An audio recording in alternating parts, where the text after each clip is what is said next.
Hello everyone, Radhe Radhe सभी को आज के व्लॉग में। और आप सबकी तैयारी बहुत अच्छे से चल रही होगी, बहुत प्यारी आपकी तैयारी चल रही होगी। और देखिए दोस्तों, सभी पढ़िए और अच्छे से पढ़िए और खुद पर कॉन्फिडेंस रखना ज़रूरी है इस टाइम में। खुद पर जो कॉन्फिडेंस, जो इंसान मन से हार जाता है ना, वो कभी भी मैदान में युद्ध नहीं जीत सकता, चाहे उसकी सिचुएशन कैसी भी हो और अगर उसकी स्थिति कैसी भी हो। और अगर वो मन से जीत चुका है ना, तो युद्ध जीत सकता है। इसलिए आपको डरना बिल्कुल भी नहीं है, चाहे आलोक राज जी ने बोला हो, चाहे शिक्षा मंत्री ने बोला हो। आप खुद के मन में एक जुनून लाइए, क्योंकि हम एक स्टूडेंट है, तो ये एक के साथ तो नहीं होगा ना, कि वो सबके साथ होगा। जैसा भी पेपर आया होगा सबके साथ में होगा।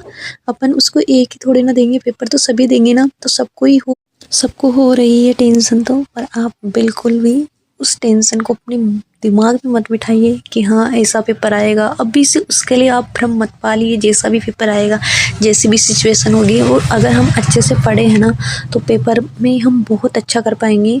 और देखिए, जो हमारा जैसे भी स्टडी हो पाई है, तो हम खुद पर कॉन्फिडेंस रखना बहुत ज़रूरी है। लास्ट मंथ में, लास्ट जो एग्ज़ाम टाइम आता है, उसमें तो कॉन्फिडेंस अपना रखना होता है, चाहे हमारे कंटेंट को लेकर हो। और जो भी हमारे पास सोर्सेज है, जो जैसा भी कंटेंट हो, उस पर भी हमें कॉन्फिडेंस होना चाहिए कि हाँ हमारे पास बहुत अच्छा है, और जैसा भी एग्ज़ाम में पैटर्न आएगा वो हम सब करेंगे। चाहे हमारा रिजल्ट कैसा भी हो, चाहे हमें वहाँ पर पेपर में कुछ भी ना आए, पर अभी से जो देखना है ना, उस पर तो हमको पूरा मतलब बिलीव करना है। नेगेटिव सोचने से कहाँ मिलते हैं तमन्नाओं के सर, हमें उन तक चलना पड़ता है, कोशिश करनी पड़ती है, मेहनत करनी पड़ती है।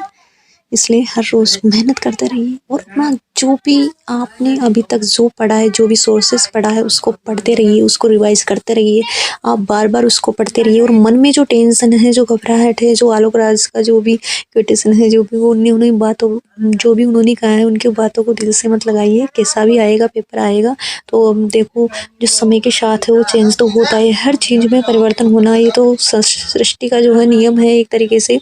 और पेपर तो आएगा, तो हम तो अपना 100% डाल दें, फिर पेपर चाहे कैसा भी हो, तो हमें उसके लिए निश्चित हो जाना है। कोई मन में डाउट वरना नहीं। आपने भी इतिहास में जाना होगा, सुना होगा कि जिसने भी सक्सेस मिली है ना, उसके पीछे उसकी कहीं त्याग, कहीं सक्सेस, कहीं लोगों की ताने, कहीं लोगों की परिस्थितियाँ उसको फेस करनी पड़ती है, तब जाके वो कहीं मिल पाती है सक्सेस। तो आज मैंने सुबह सवेरे जनवरी मंथ का कंप्लीट किया था, और जो आईसीटी में सामाजिक प्रभाव देखा था, और जो सब्जेक्ट हिंदी है उसमें मैंने अपठित पद्यांश पढ़ लिया था।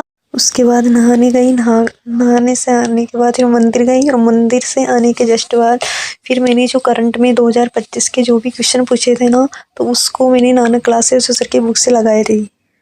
जो कल से नया प्लान रेडी होने वाला है, उसमें थ्योरी प्लस एमसीक्यू भी होंगे। और वो ऐसा प्लान होगा 10 दिनों का, मतलब प्लान, हम एक प्लान पूरा 1 मंथ का आपको बता दूंगी मैं, ये प्लान है।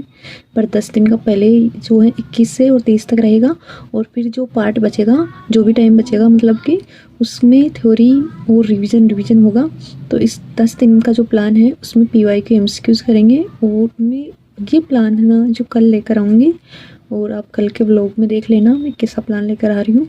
और जो ये है ना, ये बुक है ना, शैक्षिक परिदृश्य की, जो करंट के साथ में आई थी, नानक क्लासेस शिव सर की बुक है। तो इसके जो MCQs है ना, ये थोड़ी बेस है। तो आपको जो ये है रिवीजन के लिए, मैं इनको अपने टेलीग्राम पर मैं इसकी ना PDF डाल दूँगी, ताकि आपका अच्छे से रिवीजन हो जाएगा। और जो ना, इनको भी आप अच्छे से रिवीजन कर लोगे तो आपका बेहतर हो पाएगा। और देखिए, किस मतलब कि जो राजस्थान की ज्योग्राफी है, तो मेरे पास जो ये PRP सर की जो बुक है, ये बुक है, उसके जो राजस्थान ज्योग्राफी के जो क्वेश्चन करवाने हैं, तो उसमें जो क्वेश्चन हैं बहुत सारे हैं। और फिर लास्ट टाइम है, और मेरे पास बहुत कम टाइम बचा हुआ है, और मेरे पास टाइम नहीं है कि मैं उसकी क्लास ले पाऊँ। तो बहुत ज़्यादा कमी है, मैं खुद भी पढ़ती हूँ, तो इस वजह से। और टाइम मिलता ना मुझे, तो मैं सच में करवा देती राजस्थान की ज्योग्राफी, पर मैं नहीं करा सकती क्योंकि मेरे पास टाइम की कमी है।